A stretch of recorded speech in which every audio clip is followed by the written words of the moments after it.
Okay, shalom everyone. Welcome back. Parasha Insights according to the teachings of Rav Moshe Shapiro that we've been enjoying over these past few weeks. And this week we get to, of course, the great moment of Shar Hashamayim, Parashat Vayetze, Jacob's dream. And we're going to take a deep dive into what makes Jacob special and what makes these dreams unique. So here we go. Okay. Let's go right in. Vayetze Yaakov mi-Beersheva. We're going to read the first few verses in this first passage, which is a fascinating passage, which is Jacob's dream. Vayetze Yaakov mi-Beersheva vayelech Harana. Jacob leaves his home Beersheva. He goes up to Haran for what purpose? To start a family, to build a home, to meet his wives. Vayifga b'makom, and he comes upon a certain place. He encounters the place. Vayalen sham kiva hashemesh, and he stops there because sun has set. Vayikach me avnei hamakom. So you see, I bolded that word avnei. Avnei are the stones, and that's going to be a key word because we're going to try to understand what that means. He took the stones of that place. Vayasem marashotav. He put them under his head. Vayishka b'makomahu, and he lied down in that place. Okay, so all he's done basically is made a pillow for himself out of stones and lying down on that place. Vayachalom, and he has a dream. And let me just say, we're not going to focus on his dream. It's part of the verses. That could be another year's class. This dream could take us in lots of different directions. It's fascinating to read what's happening inside the mind of Yaakov. And as one Hasidic commentator pointed out, Rav Meir Mipramishlan, you can tell the nature of a person through their dreams, through their subconscious thoughts. You know, Jacob goes to sleep. What does he dream about? Angels, heaven. Yeah, you can tell what's on his mind. Paro goes to sleep. You know what he dreams about? Cows.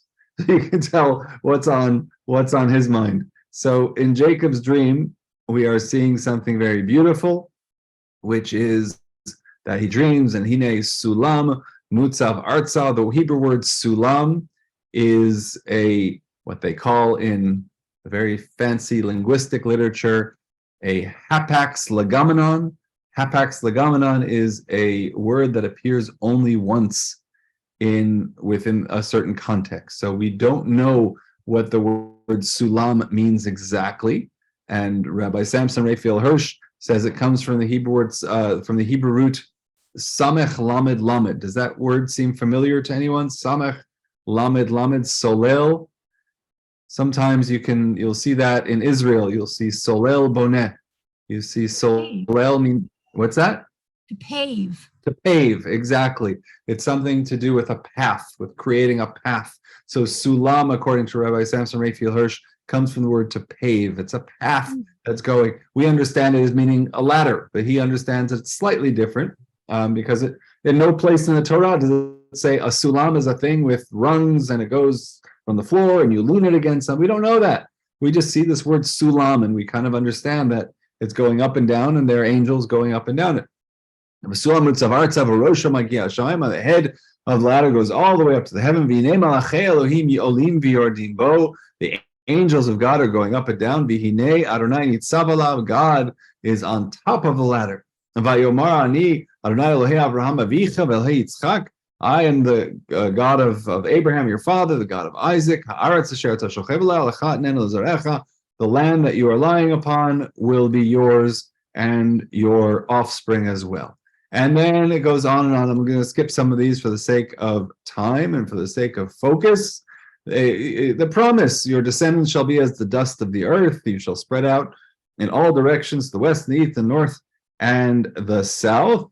All of the families of the earth shall bless themselves by you and your descendants. By the way, the words for directions, I always find very interesting. Ufaratzta, you shall spread out. Yama. Yama means west, but literally, there's no the word for west. And what we understand, the word in modern Hebrew, the word for west is ma'arav, from the Hebrew word erev, which means evening. Why? Because the sun sets in the west. That's what it. But here, the word for west is yama, which means in the direction of the sea. of the Great Sea. When you're everything from when you're standing in Israel. The Kedma is east. Kedem, we saw that word even as early as the Garden of Eden. But Kedma means in Hebrew the word Kadima. Kadima means forward march. So forward, because the ancient maps were oriented towards the east, what we consider as forward on a map might be north. What they considered in ancient times forward on a map would have been east. And then Tzafona is the north. Benegba means in the direction of the Negev, which is the south. So really, these are not universal words. These are words that are specific to the land of Israel. These direction words can only make sense in the land of Israel. If you're standing in Winnipeg and you say Yama in the direction of the sea, you don't know which direction you're pointing it. But in Israel, you talk about the sea, you know it's clearly west. Okay. It was a popular. What's that? Wasn't it a popular song? Ufaratzda. Yes.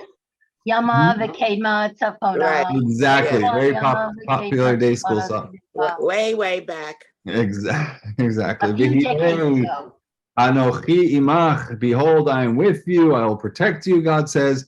And then Jacob awakes from his sleep, and he says, Ma nora hamakom hazeh.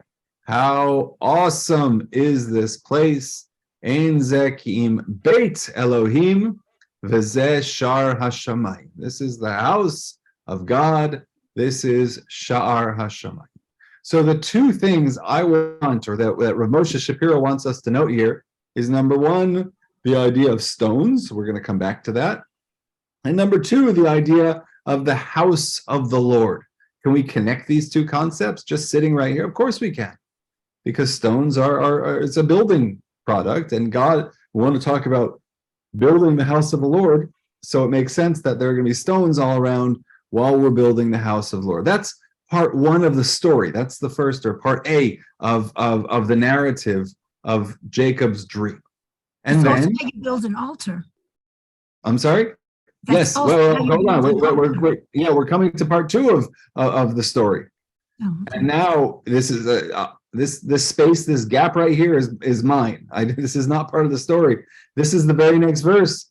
Vayashkem Yaakov b'boker. Jacob woke up in the morning. Vayikach et ha'even.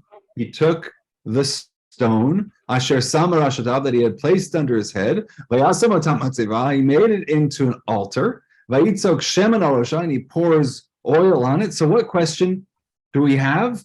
There's a question that Rashi asked. There's a question. It says, wait a second. He took the stone. What? But up here it was avnei. It was stones, plural. What happened? How did stones become the stone? These are not. The Torah is giving us these details for a specific reason, and we're going to get to that Rashi in a moment. So that's question number one. Vayikra shema makom hahu Beitel. He calls it Beitel. Beitel. Ulam Luz Shema Yerushalayim. It used to be called Luz.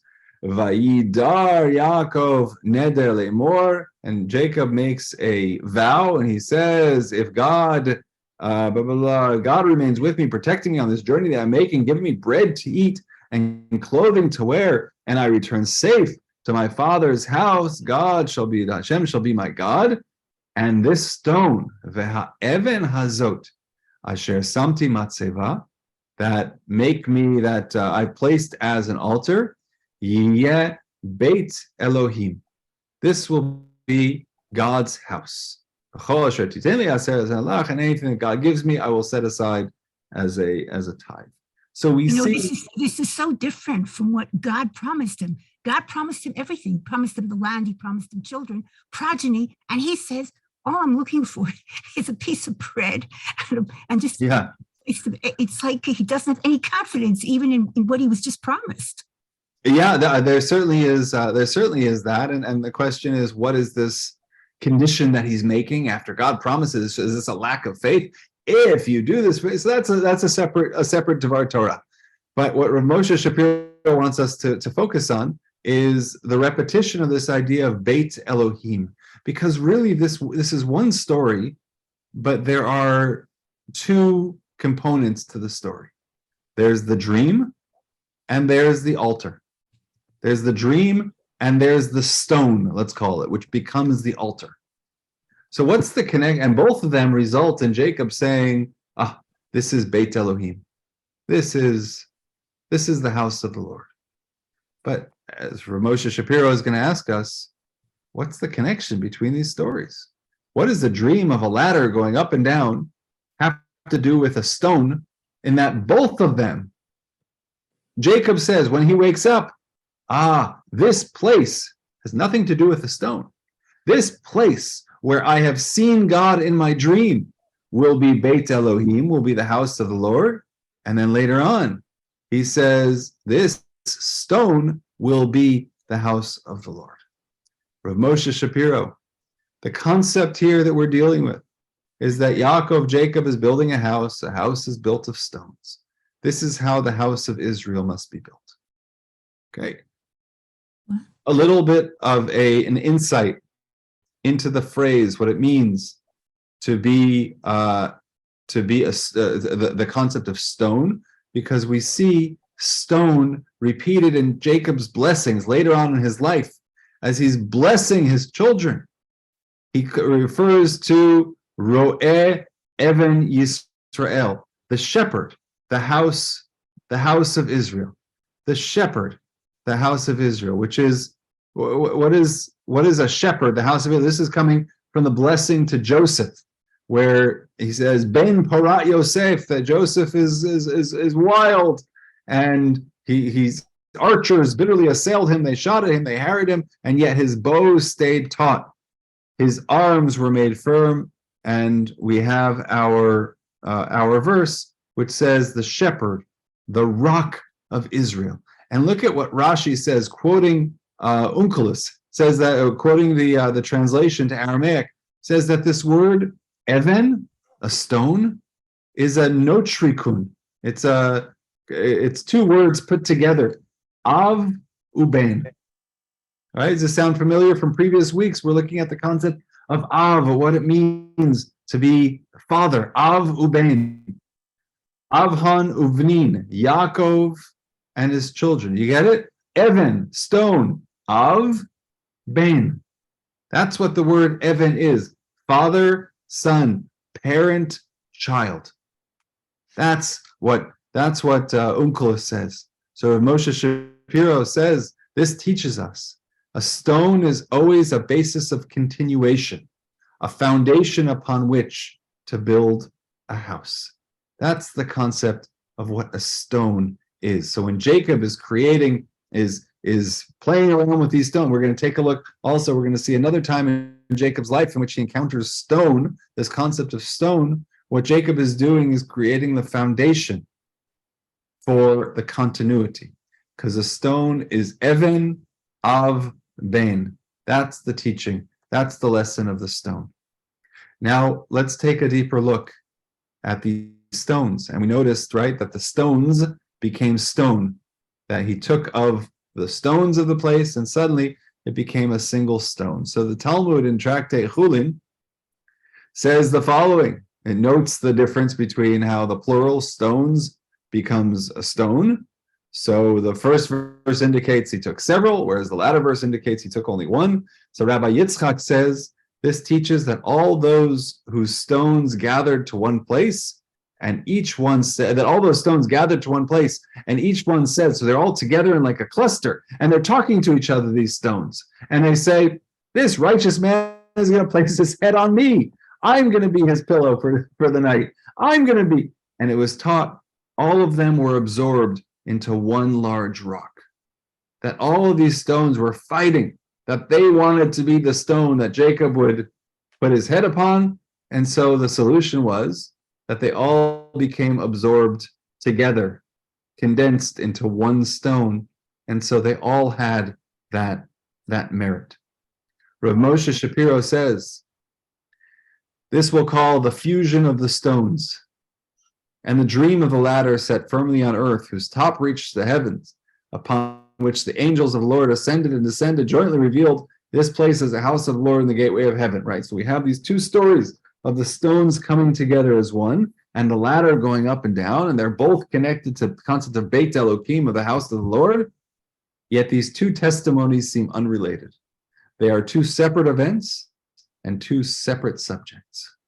There must be some shared aspect between them that unifies them into a single testimony. We have on the one hand the stone that was fused from all the stones, and on the other hand the dream with the vision of the ladder. Both reveal this place as the house of the Lord, but the connection between them is obscure. What is their commonality? Anybody want to, as what we're going to pause for a moment, anyone want to venture? And if you've read the rest of the source sheet, don't venture, because you may know the answer already, or an answer. But is there anyone who is interested in putting forward a suggestion as to what is the commonality between the stones that become one stone and the ladder that goes up and down with angels, how both of them seem to produce a Beit Elokim, the house of the Lord in Jacob's mind? What do they have to do with each other? If not, that's okay. No, I have to say, Yeah, Esther. I see the stone as the foundation. I see the stones as people that are going to come out in the future as the family of the Jewish people. Mm-hmm. And they're going to be held together by the common, by things like Torah and studying and common positive forward attributes, if you want to call it that. Beautiful. The unity of the stones representing the continuity of Israel. Mm-hmm. Beautiful. Beautiful. Cheryl? Yeah, I don't know. I'm just thinking. Is it something of the fact that it goes up and down the ladder? So it means of times of prosperity or times of happiness and times of joy or questioning. At both times you need to have a faith and belief and a solid something solid to believe in. And I don't know. I'm just thinking of that now. That's beautiful. I mean, you're right. You know, that they almost seem to go together. The stone is a foundation, and it's something solid, and the ladder requires a foundation in order to be usable. Right? The ladder actually needs two aspects. It needs a foundation down below, and it needs something to lean on up above. And maybe we can connect that to the idea of stones as well. That's something actually that Ramosha Shapiro plays with in a different essay on this topic, the idea of the connection between the stone and the ladder.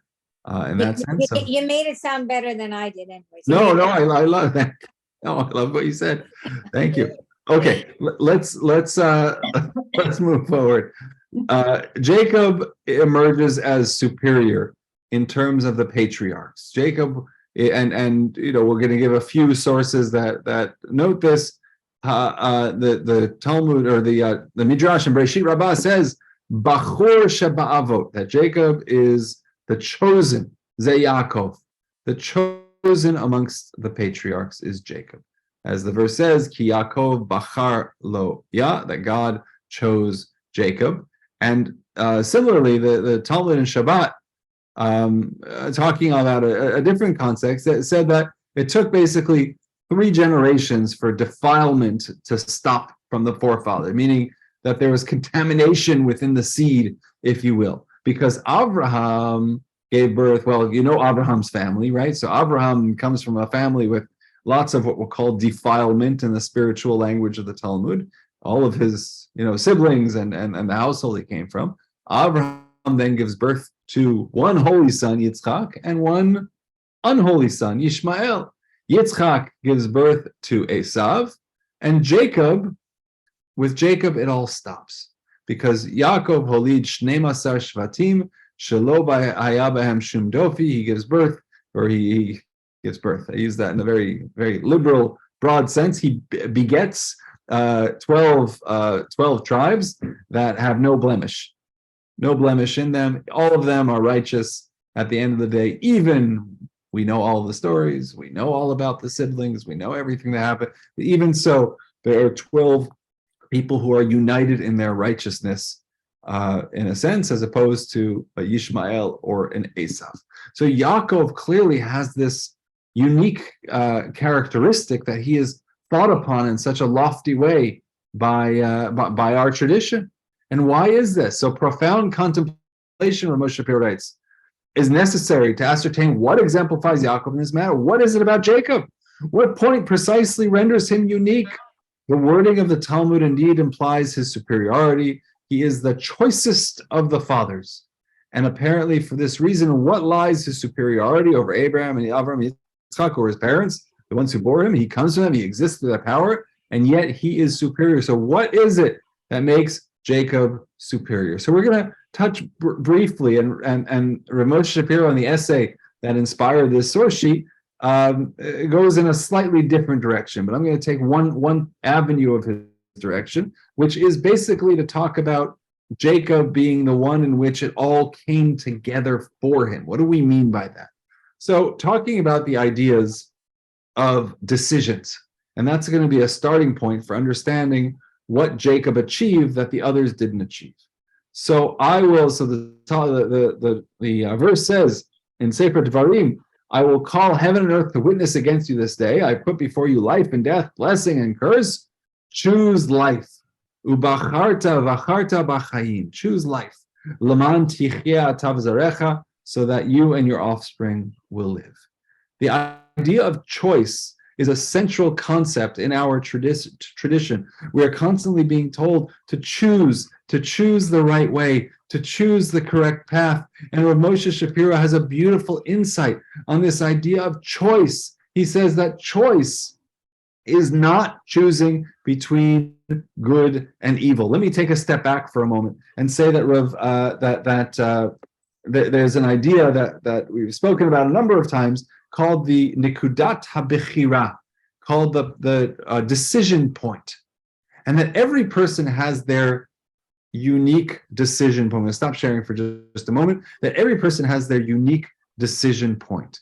The decision point means the point at which you are challenged in making a decision.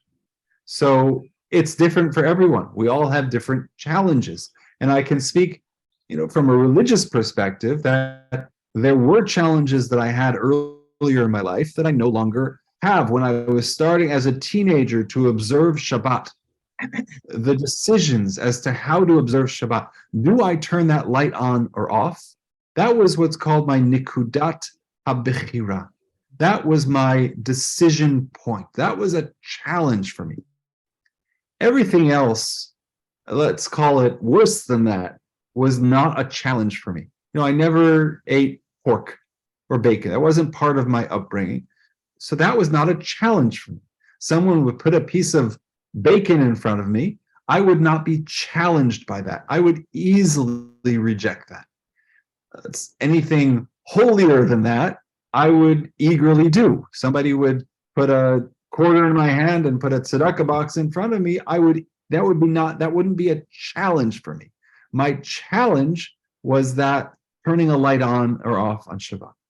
Fast forward many years, now that what was my Nikudat HaBechira has been moved into a different zone. That's not a challenge for me. I don't walk into a dark room on Shabbat and want to turn the light on. That's not part of what challenges me as a human. I'm challenged by other things. We're all challenged by that. And the idea is to move that point of decision-making kind of, in a different direction, so that more goes into your, not an issue, I'm going to do good, and you're kind of the less challenged, of course, to do averot and to do sins as well. The idea is to move the challenge point so that you're more conditioned to do the right thing, and there are fewer things that or higher level things that challenge one. So Rav Moshe Shapiro says a similar idea about the idea of choice, of what it means to choose. That we think when we're choosing things, we're choosing between good and evil. And he said that's not what choice should be. If you're conditioned to be a good person, if you're presented with good and you're presented with evil, you're going to do good. Like choice selection. That's not what it is. So look at what he says. I think it's a brilliant idea what he shares. Here we go. We're back. He says the But wait, definition. whoa, but come back to what the last thing he said was the Talmud implies the superiority. And he says that Yaakov comes from Abraham and Yitzchak. Yeah. Okay. So he's not, it's like he's inheriting a certain amount of stuff, like Zechut Avot. I don't know. He's not. Yeah, he certainly is. And now the question we're going to talk about is what makes Yaakov superior? How are we viewing Yaakov's superiority? How are we defining Yaakov's superiority? And this is the way. And listen What is his challenge? And what is his Nukudat? Yeah, exactly. So what's his Nukudat HaBechira? So he says the definition of choice is that man, using man in the generic term, chooses the option and not the option chooses itself. But if the options are truly equal, how can he choose one over the other? Meaning the idea of choice is that we have agency, is that humans have agency. We can decide between thing A, thing B, not that they naturally select themselves. But if the options are truly equal, how do you choose? From where does the power of decision sprout when the two options are truly equal? How do you make that decision between A and B if they're equal in terms of how they're pulling at us? It's insufficient to answer that he should contemplate and understand what the intellect dictates. This too is not choice.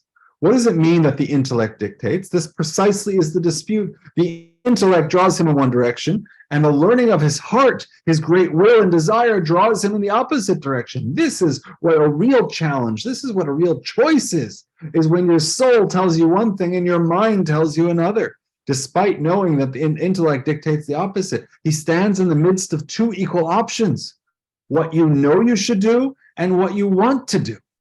And it could be that both are of equal moral weight, but the question is, how do you make that decision? From where can he extract the power of decision? Where can he find it? And it's hard to even give an example of this because the example is going to be different for each and every one of us, because what we want is different and what we think is different. But how do you make a decision if you're torn? Because we're made of different parts, right? We have different parts of our souls and our bodies, and we want different things. And how do you make decisions when you're being pulled? You yourself, it's not other people are pulling you. You are being pulled in two directions, two equal directions. How do you make that decision? Hold on to that. And we'll understand, hold on to that question. And going back to the concept, because all of this was to build what? A Beit Elohim, a house of the Lord. There's an amazing midrash, which talks about the wisdom of King Solomon. And it's a longer midrash, so I'm not going to read it in full, but basically it says that King Solomon says, I made gardens and orchards for myself in which I planted every kind of fruit tree. Now, where is King Solomon? He's in the land of Israel. King Solomon is planting every fruit tree in the land of Israel, but there are many fruits that don't grow in Israel. How can he plant every kind of fruit tree? So the Midrash says something which I think is remarkable. He says, how did he plant them? It's simply that Solomon was wise and knew the root of the foundation of the world. King Solomon knew where everything comes from. Why? Because you know what the verse says? You know, we don't need a translation to tell us, out of Zion, God hakim Mitzion, out of Zion. Mitzion nishtachlel kol ha'olam kulo. Out of Zion has shined forth, has become sophisticated. The word nishtachlel has become sophisticated, the entire world. It means that out of Zion has all of the whole world been perfected. Now Solomon knew.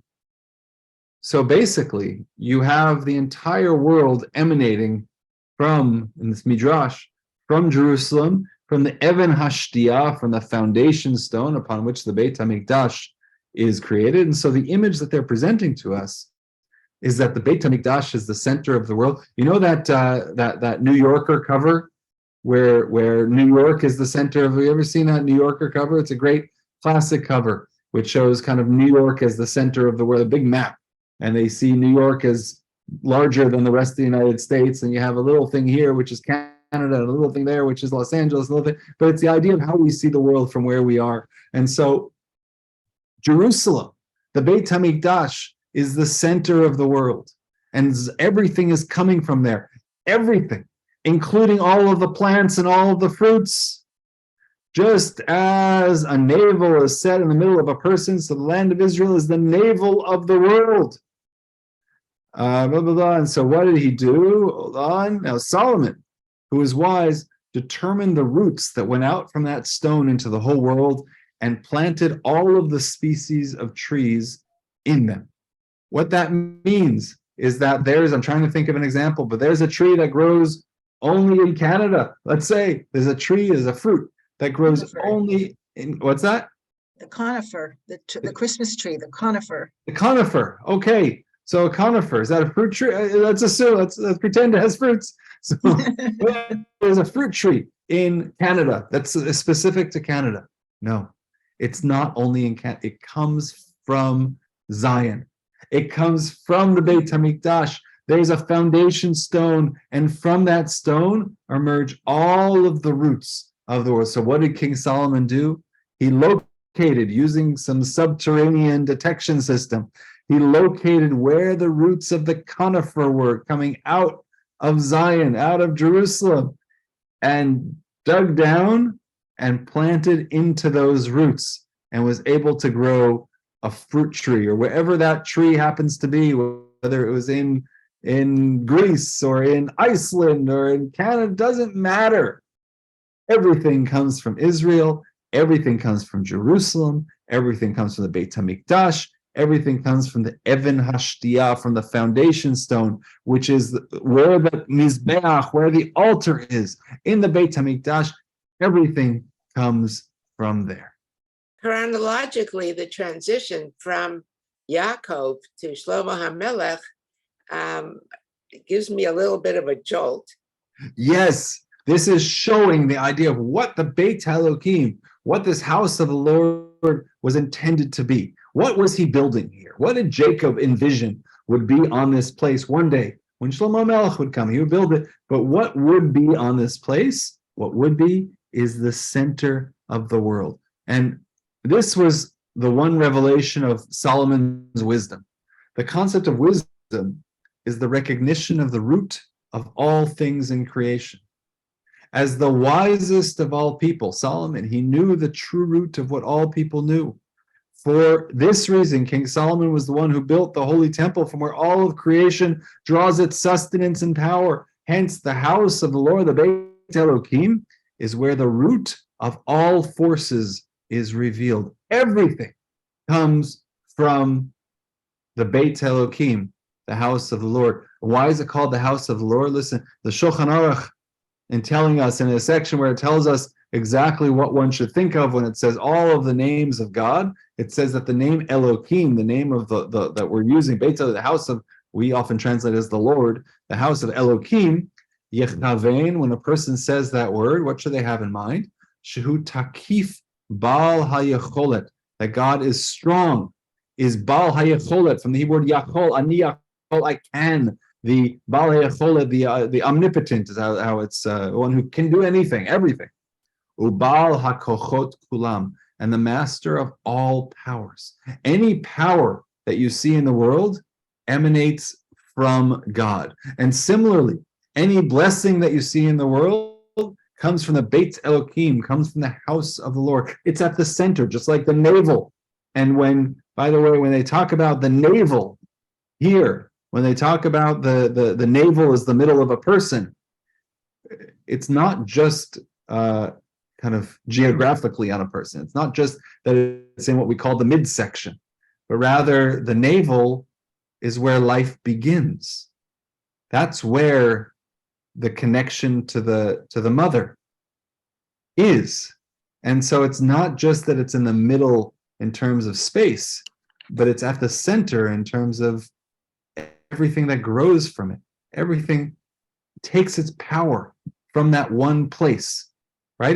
There's a lot to talk about here in terms of the navel, and I've heard the great scholar Aviva Zornberg give a beautiful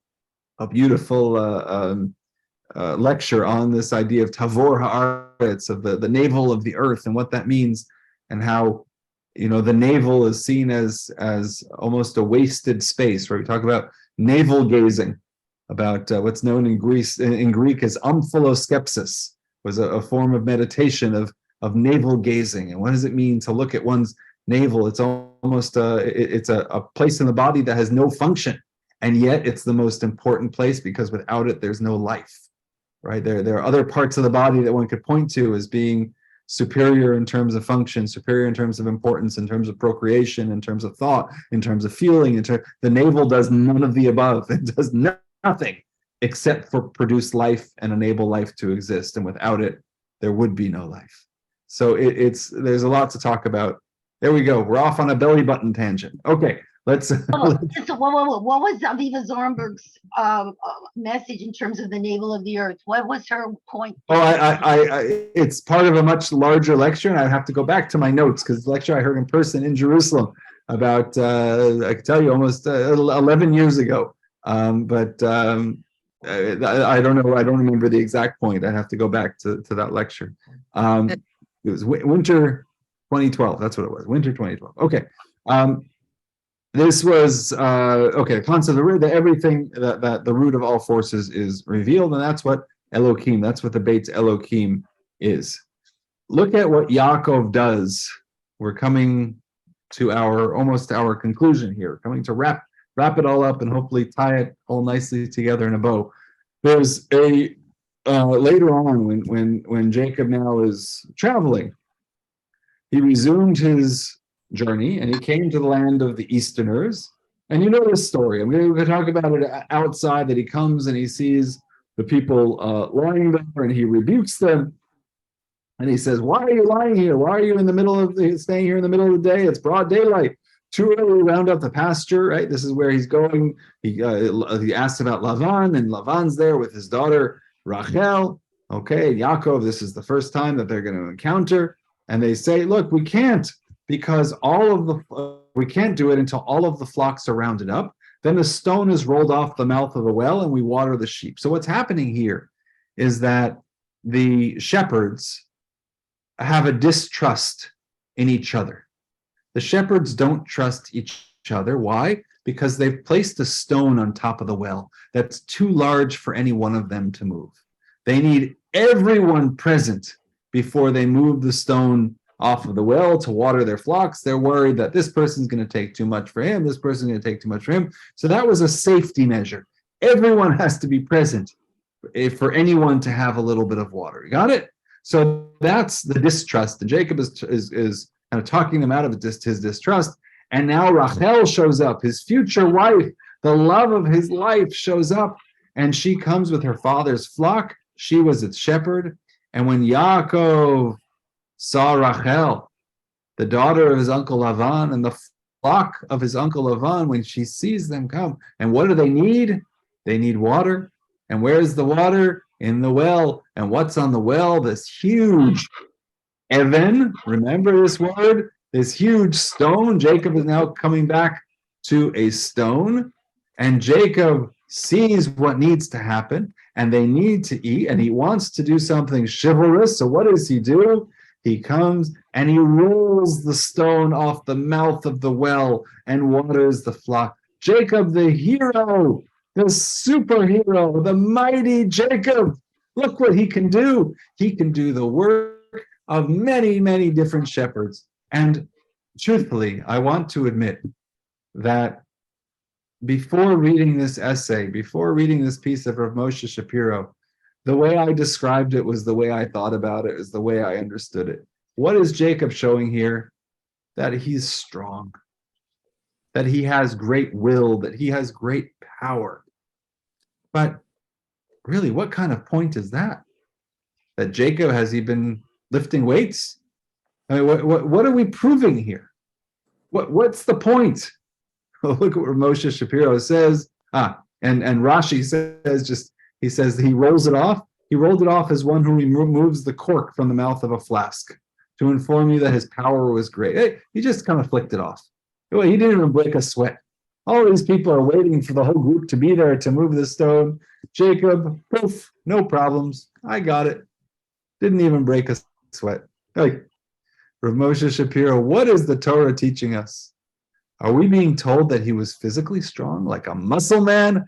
Heaven forbid. I love the way he puts it. Is the Torah really telling us that Jacob's a superhero? No, come on. That's not what the message. What lesson does this entail? Is it teaching us that one who does not sleep for 14 years and a single night of sleep after 14 years is regretted, receives so much? I mean, Jacob is described as, he's not described in the most empowered physical manner. He receives so much strength as to be able to roll off the great stone as though removing a cork from a bottle. What is the definition? Lahodiacha, the Rashi, quoting Midrash, says, Lahodiacha kocho hagadol, to show you about his great power. Everything what it's teaching us is that everything the shepherds were capable of doing when all of them were assembled, Yaakov Avinu was capable of doing alone. Meaning, there's something about you. This is not about his physical power. This is about Jacob's ability. And keep in mind, where do we start off? With lots of different stones coming together into one stone. Jacob has the power of lots of different entities, lots of different shepherds. What they can do, Jacob alone, unified, can make that happen. Jacob is that concept of oneness, of unification. And look, by the way, how this episode in Tfilat Geshem, when we pray for rain, it's Shmini Atzeret, part of the poem that we say is in the beginning of the repetition of Musaf, has the phrase when it's talking about Jacob. We're talking about, remember our ancestors. And this is a section that's devoted to Jacob, of remember the one who yichad lev v'gal even mipi be'er mayim, that he was single-hearted, yichad lev, and he rolled the stone from off of the well. He was single. There was something in Jacob that was as one.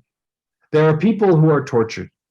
There are people who have this tension that's dividing them. There are people who, when they encounter, most of us, when they encounter a decision, we're torn. A part of me says this. I don't know if any of you ever used that phrase. Well, a part of me wants to do this, but a part of me wants to do that.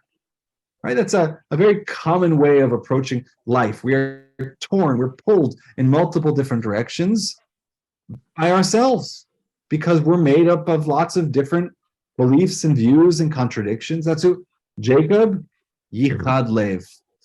His heart was one. He was unified. In other words, the effort required of Yaakov Avinu to roll the stone off the mouth of the well was the unification of his heart, was a sense of direction, of oneness. Abraham's heart was pulled in two different directions. Yishmael, Yitzchak. Yitzchak was pulled into Esav and Yaakov. Yaakov went wholly in one direction. There's something, that's the word, the key word that we're using to answer all of the all of the puzzles that we've been dealing with today, is this idea of yichad lev, of having one not being at tension with oneself, but having a purity of direction. This is, by the way, is in contrast to Esav. We're going to skip over this for the sake of time, but basically Esav is described, as Rashi notes, when it comes to Esav's family, the Hebrew word nefashot are used. When it comes to Yaakov's family, the word nefesh, the singular, because they were all together as one. There's a linguistic device called namens unitatis. I'm throwing around a lot of Latin linguistic terms today, but there's a device called namens unitatis, which means to use a singular word to describe a plural. We do this quite often. We talk about, look at those fish, right? Because we don't distinguish the little fish one from the other. It's a collection of fish. This happens all the time in Hebrew, much more often in Hebrew. But look at those deer. Look at we say in something that's not differentiated. We'll sometimes use a singular word to describe a plural.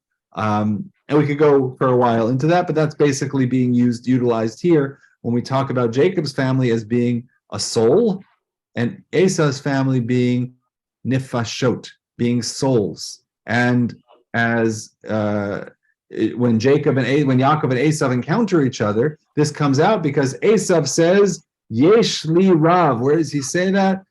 He says, Yesh li rav. I have abundance. I have abundance, because that's the plurality of Esav. That's not Jacob. Esav, and look how Moshe Shapiro summarized it in a beautiful way. Esav prides himself in abundance, while Yaakov prides himself in wholeness. For Esav, the preferred quality and aspired feature is profusion. He seeks more and more. Yaakov, the focus is the reverse.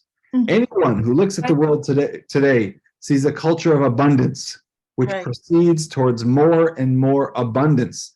This is the entire concept. The entire concept of abundance is abundance. There's nothing greater to it. It continues to add many, many things that do not interconnect, but for them it's not a disadvantage. To the contrary, they seek new delights, and nothing is more boring than transforming everything into one. They cannot fathom what it is. Abundance is far more interesting. They seek dispersion. They're not even ashamed to use the Hebrew word bidur, which means entertainment, which is Aramaic for dispersion, to spread things out, levader, which is essentially their entire focus. The more fragmentation and the more dispersion, the better. Such is the culture. Jacob is the antithesis. Jacob is simplicity. Jacob is wholeness. Esav represents the culture of abundance. The more you have, the more you need. I need more and more and more and more and different and more. And Jacob is, I need everything to fit together as one. I need a sense of wholeness. That is what the stones represent. The abundance coming together in one. That's what Yaakov represents. All of these different paths that are shooting out, or that are shooting out in this direction and that direction, Esav, Yishmael, all the family, everything becomes unified within Jacob and within the direction of his children. That's the idea of the Beit Elohim, the house of the Lord, from which everything emerges from there. It all comes down to one thing. And to close all of this off, we didn't forget, what was our opening question? What do those stones, which create the Beit Elohim, have to do with the dream, which inspires Yaakov to wake up and say, this is the Beit Elohim, this is the house of the Lord in Shar Shamayim. What's the difference? So here's the difference. There's a midrash, a very powerful midrash, which says the angels were going olim v'yordim bo b'sulam. They were going up and down, and they were saying, but bo basula. So according to one opinion, what does it mean? So the verse says there was a ladder, a sulam, and the angels were going up and down bo. Bo in Hebrew means it or him. They were going up and down it, could be they were going up and down the ladder. One opinion says Olim v'yordim bo refers to Yaakov. They were ascending and descending Jacob. What do you mean? Because they went all the way up to the top of the ladder. What's at the top of the ladder? Remember, God is standing at the top of the ladder, the Kisei HaKavod, the throne of glory. Atu sheikonim shelcha chakuka lamal. They went down to Jacob and they say, we know you, we recognize you, because your face is engraved in the Kisei HaKavod, in the throne of glory. We recognize you because you were the one whose face we recognize. Your face was up there. It was engraved, Jacob, in the Kisei HaKavod. And Yisrael and the Ordim Lamata, and they would go down, they would see it up there, and they would see the face. When they would go up to God, they would see a face of Yisrael, of Jacob. And then they would go down, Umotzimoto Yasher, and they found him sleeping. The same face we saw up there, we see down here. You get that? The same face up above is the same as down below. Jacob was the same up there as he was down here, meaning there's a sense of consistency. That's the idea of the ladder, of whether you're up or whether you're down, you're seeing a sense of consistency. God is up there, God is down here. Jacob's face looks the same up there as it looks down here. Jacob, when he's encountering God up there, is just as holy as Jacob when he's wrestling with Esau down here. Jacob maintains that sense of wholeness, of oneness, of consistency. He's not pulled in different directions. He has no Esau trying to trick him and pull him in one direction, trying to hunt for him and make him get his blessings. He doesn't have a Yishmael in the other direction. Jacob only has one path in life. And that's the idea. That's the idea that Ramosha Shapiro is presenting, I think, in a very creative way, as understanding the significance of these stones, the significance of the ladder, and why Jacob is the Bachur, is the most chosen of all of the fathers, because he is the one in whom it all comes together. The entire picture comes together within Jacob, because his soul, his heart, his actions were all one. Yichad Lev, as the prayer says, his heart came together, was unified. That was the beauty, the simplicity of Jacob. And to just remind, to go back to the the original question, which was asked about the names. I think Sorrel, you asked this question about the names and the direction of their life, and how that established their direction. Well, Jacob at the very beginning is called Ish Tam. You know the word Tam from the four sons at the Passover Seder? It's simplicity. It's simplicity. That's Jacob. Is purity. He's Tam. He is simple. There's something beautiful about it. It's consistent. It's wholesome. That's the Jacob who sees the ladder, sees consistency up and down. That's the Jacob who brings together all of the different stones. That's the Jacob who has the power of all of the shepherds put together. In him is the power, that focused power, so he can remove that stone from the mouth of the well, no problem, because he has all that power focus. That's the Jacob who sees the Beit Elohim, the house of the Lord, and knows what it means for everything to be encapsulated in this one central location, and from all the blessings to come forth from it, rather than a scattered world with multiple different, multiple different roots and sources and cores. Everything comes from this one place, from the Beit Elohim. So that's It's interesting that the word consistent is ikviut. Is ikviut? Oh, interesting. From Yaakov. It's connected to the word Yaakov. I love that. Yeah. Wow. Oh, that's beautiful. What a beautiful insight. Thank you. I'm Yours, writing that, not mine. I'm writing that down. Thank you. Okay. Any questions in the last minute that we have together? I know this was a lot to take in. If I may make one comment, Yeah, please, not Stephen. directly related to the teaching, which was excellent. We are missing one regular student today for a very good reason. And I would like to offer a big mazal tov to Peter Jacobs, who is in Ottawa today receiving an Order of Canada. So mazal tov. Oh, that's That's amazing. Jacob's in Ottawa receiving an Order of Canada. Mazel tov to Peter. Wow, beautiful. I'll convey the mazel tov to him, and I hope we'll see him back here next week. And He'll be back. What an honor! What an honor for all of us. Yeah, For the wonderful. whole class. Beautiful, beautiful. All right, thank you, everyone. Wishing you Toda Rabah, and wishing everyone a Shabbat Shalom. We'll see you back here.